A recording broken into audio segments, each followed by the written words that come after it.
Uma boa noite a todos, que a graça e a paz do nosso Senhor Jesus Cristo seja com todos vocês. Hoje eu gostaria de falar com você sobre o seguinte tema: a relação da lei com a promessa.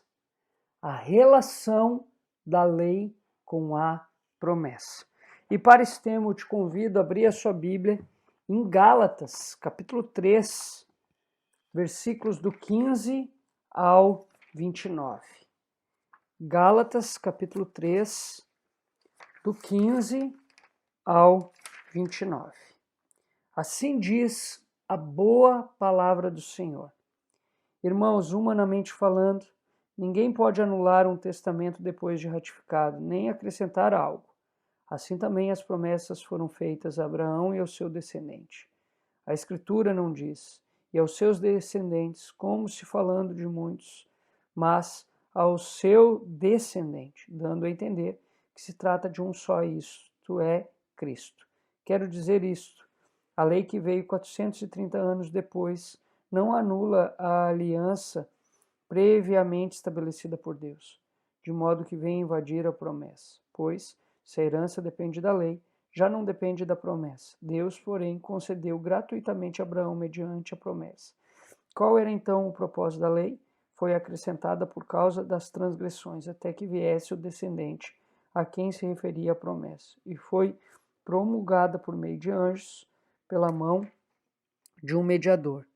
Contudo, o mediador representa mais de um. Deus, porém, é um. Então a lei opõe-se às promessas de Deus? De maneira nenhuma, pois se tivessem sido dado uma lei que pudesse conceder vida, certamente a justiça viria da lei.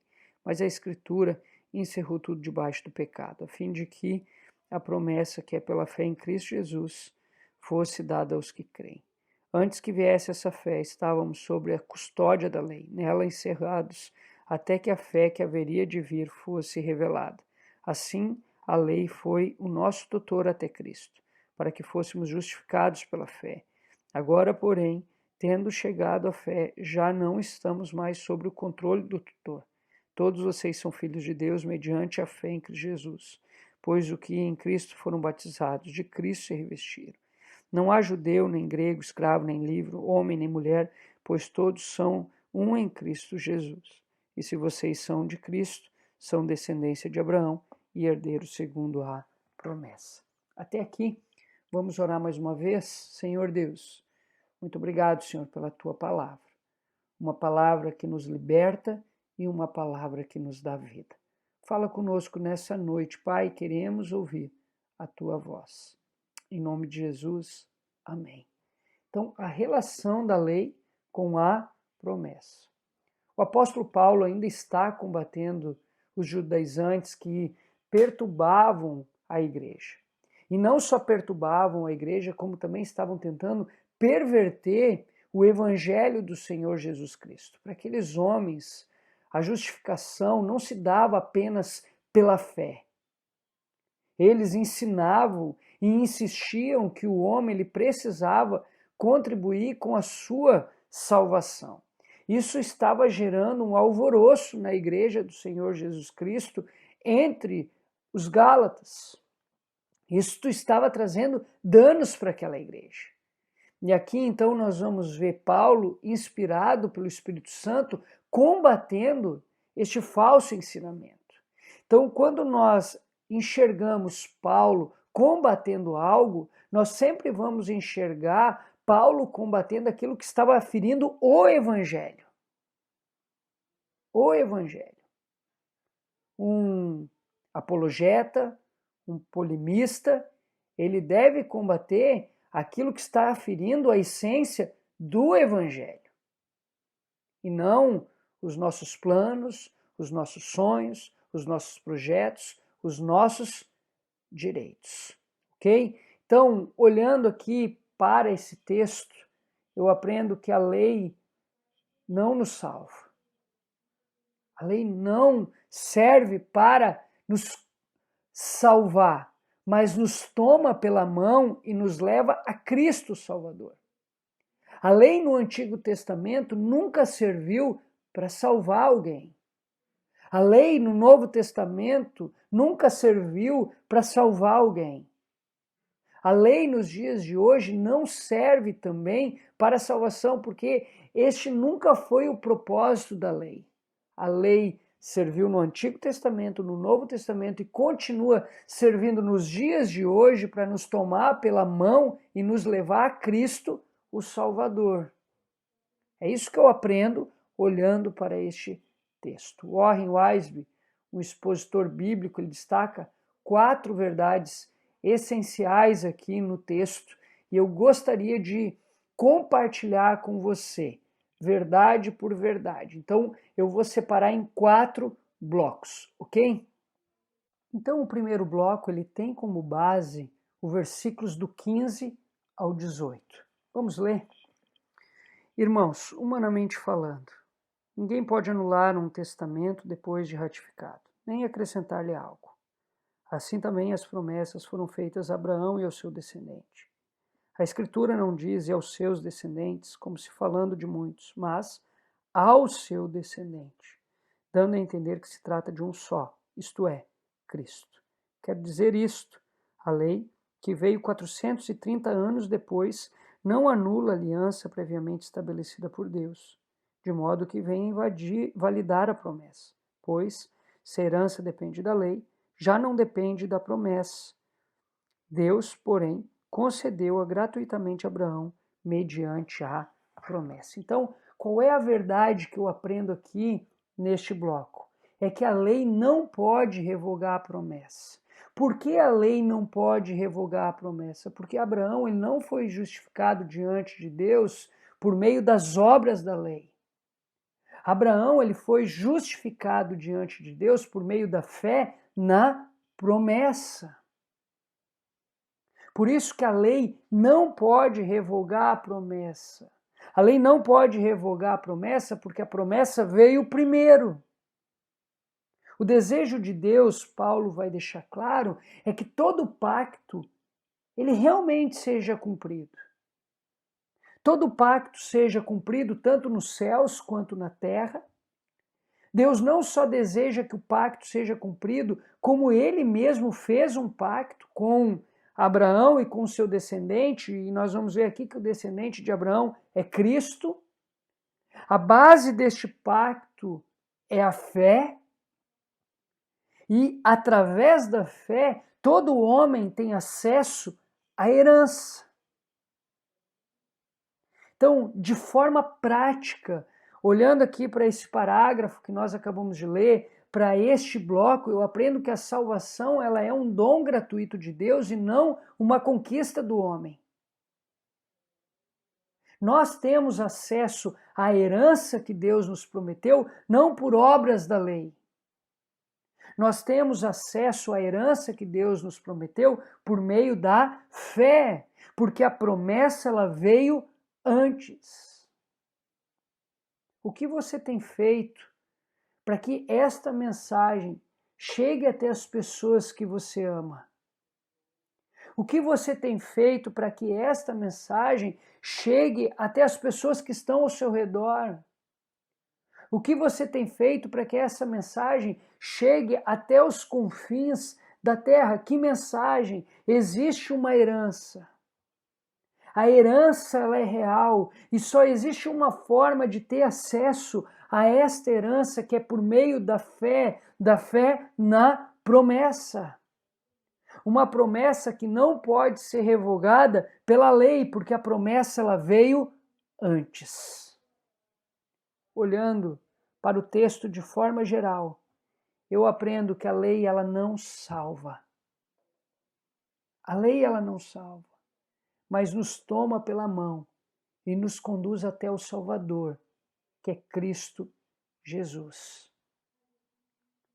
O segundo bloco tem como base os versículos 19 e 20. Diz assim o texto sagrado: Qual era então o propósito da lei? Foi acrescentada por causa das transgressões, até que viesse o descendente a quem se referia a promessa, e foi promulgada por meio de anjos, pela mão de um mediador. Contudo, o mediador representa mais de um. Deus, porém, é um. Até aqui. Então, olhando aqui para esse segundo bloco, eu aprendo que a lei não é maior do que a promessa. E por que a lei não é maior do que a promessa? Porque o propósito da promessa é muito maior do que o propósito da lei. Enquanto o propósito da promessa é dar ao homem salvação, o propósito da lei é revelar ao homem o seu pecado, as suas transgressões e as consequências dos seus erros. William Barclay, um teólogo renomado, ele vai dizer o seguinte sobre esse tema: a lei é como um espelho que mostra a sujeira do nosso rosto, mas não a remove. A lei é como um prumo que mostra a sinuosidade da nossa vida, mas não a endireita.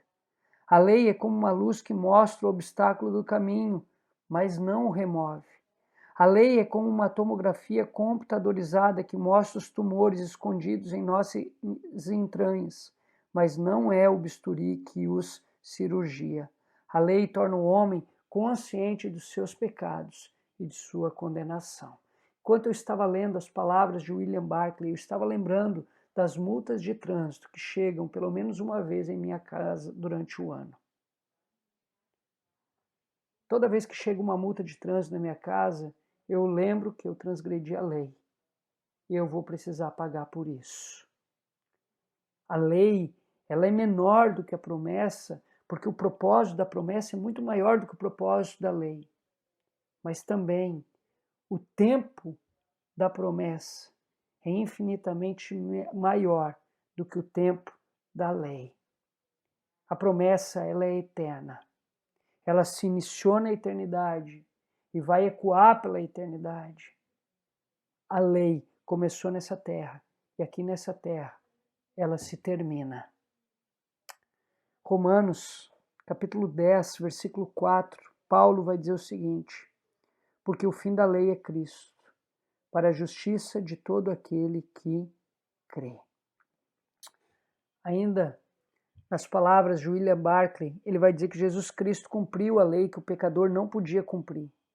E com a sua morte, Deus deu-nos a salvação que a lei não podia dar, com base em Romanos capítulo 8, versículo 3. A lei, ela é muito menor do que a promessa, porque o propósito da promessa é maior. O tempo da promessa é infinitamente maior, é a eternidade, e não só isso. Enquanto que a promessa foi dada diretamente da boca do próprio Deus a um homem e ao seu descendente, a lei foi comunicada através de mediador. Veio através de anjos a Moisés, e Moisés comunica ao povo. Moisés comunica ao povo. Então, lições práticas aqui deste segundo bloco. O propósito de Deus para a minha vida e para a tua vida vai além dessa terra. Vai além deste tempo. Propósito que foi comunicado pelo próprio Deus através das Sagradas Escrituras. E a pergunta que eu te faço é: como você tem vivido nessa terra?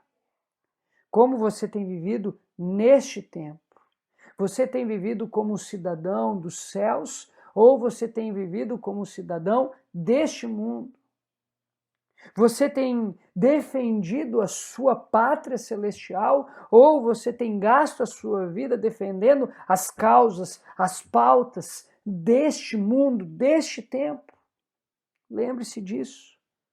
O propósito de Deus para a minha vida, para a tua vida, vai além dessa terra, além desse tempo, porque foi comunicado pelo próprio Deus, um Deus que é eterno.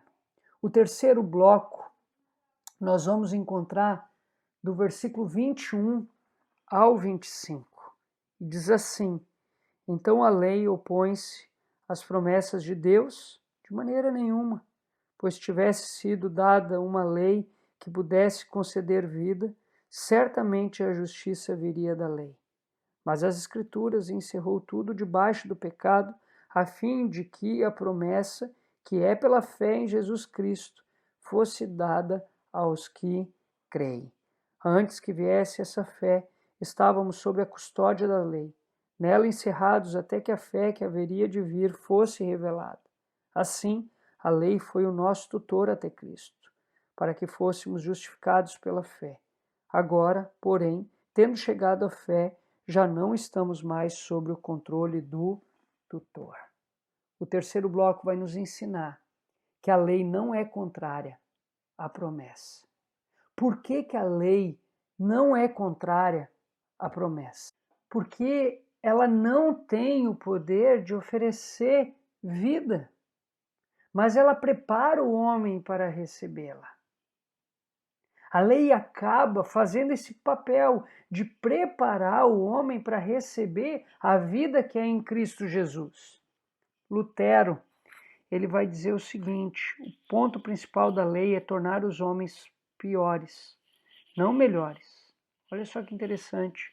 Isto é, a lei mostra o pecado dos homens para que por meio deste conhecimento eles se tornem humildes, assustados, desanimados e quebrantados, e deste modo sejam levados a buscar a graça, ou seja, a semente bendita que é Cristo. Warren Wiersbe, ele vai continuar dizendo: se fosse possível obter vida e justiça pela lei, não teria sido necessário Jesus Cristo morrer na cruz. Mas Jesus morreu, comprovando que a lei jamais poderia dar vida e justificar o pecador. Tanto a lei quanto a promessa, porém, tinham suas respectivas esferas, que não se sobrepunham, nem entravam em choque entre si, pois Deus podia perdoar aqueles que a sua própria lei condenava, mas este era um ato de graça, assim como a promessa também constituía um ato de graça. Então, assim como a lei não tem poder para dar vida, mas nos prepara para receber esta vida, a lei ela não tem poder para libertar o homem dos seus pecados, mas prepara o homem para encontrar a liberdade. Ela prepara o homem para encontrar o libertador que é Jesus. Então, em outras palavras, a lei ela mantém o homem preso até que por meio da fé o homem encontre a liberdade. Por meio da fé em Cristo Jesus, o homem encontra a liberdade, encontre a saída de suas cadeias. Então, de forma prática aqui, só é consciente de sua miséria e de sua atual situação aquele que se depara com a lei. E ao se deparar com a lei, chora diante de tamanha miséria. E ao chorar diante de tamanha miséria, acaba recebendo consolo não de um tribunal humano, mas sim do próprio Deus, do bom Deus. Então a pergunta que eu te faço aqui é: como está a tua consciência nessa noite? Eu estou fazendo um mestrado em aconselhamento bíblico na Universidade Master College e ontem eu estava estudando sobre tipos de consciência. Existe a consciência que é cauterizada. A pessoa não consegue mais sentir a sua miséria, não consegue mais fazer uma boa leitura sobre a sua atual situação. Existe a consciência desinformada. É aquela que nunca aprendeu a ler sobre a situação em que está vivendo. Existe a consciência ativa. A consciência ativa é aquela que busca no Criador direção para a sua vida e faz uma boa leitura do cenário onde está inserido. Como também existe a consciência fraca. A consciência fraca é aquela que é levada por qualquer vento. Então, como está a tua consciência nessa noite? O terceiro bloco aqui vai nos ensinar que só é consciente de sua miséria e de sua atual situação é aquele que se depara com a lei. Lembrando que a lei não tem poder para trazer vida, A lei não tem poder para trazer descanso, a lei não tem poder para trazer liberdade, pelo contrário, ela nos mantém na cadeia, mas através da lei nós conhecemos um Salvador bondoso, amoroso, e esse sim tem poder para trazer vida, descanso e liberdade. O quarto e último bloco se encontra nos versículos 26 ao 29. Diz assim: todos vocês são filhos de Deus mediante a fé em Cristo Jesus, pois os que em Cristo foram batizados, de Cristo se revestiram.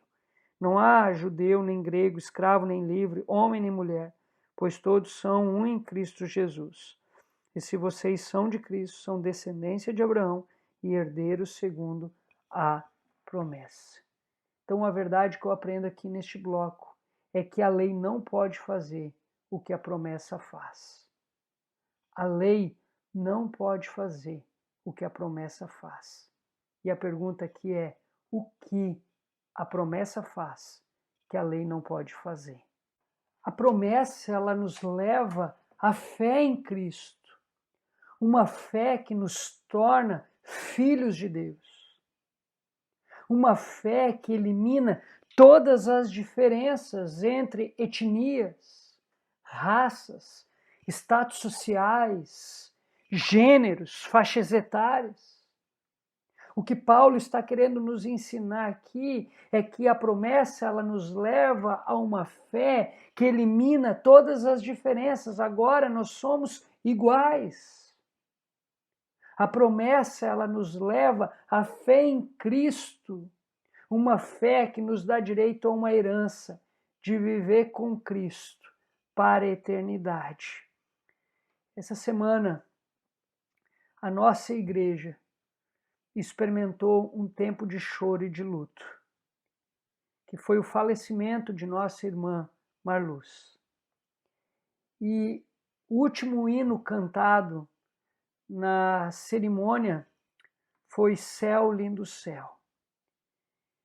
E este hino diz assim: este mundo jamais pode me separar dos valores celestiais que eu vou receber. Meu tesouro e esperança estão no meu novo lar. Sou herdeiro com Cristo, vou com Ele morar. Céu, lindo céu, há mansões celestiais todas feitas por Deus. Céu, lindo céu, eu vou pro lindo céu. Com Cristo eu vou morar num lindo céu. Já estando além rio, minha luta findou. Eu não tenho mais pecado, pois Jesus me lavou. Ó, que glória na subida, nas alturas dos céus. Cantarei a linda história do Cordeiro de Deus. Céu, lindo céu. Céu, lindo céu, há mansões celestiais, todas feitas por Deus. Céu, lindo céu, eu vou para o céu. Lindo céu, com Cristo vou morar num lindo céu. Manso e suave, Jesus convidando, chama por ti e por mim. Eis que ele à porta te espera velando, vela por ti e por mim. Vem já, alma cansada, vem já. Manso e suave, Jesus convidando, chama o pecador, vem. Céu, lindo céu, há mansões celestiais todas feitas por Deus. Céu, lindo céu, eu vou para o céu, lindo céu, com Cristo vou morar num lindo céu. Eu quero concluir este devocional dizendo que a salvação é um dom gratuito de Deus e não uma conquista do homem.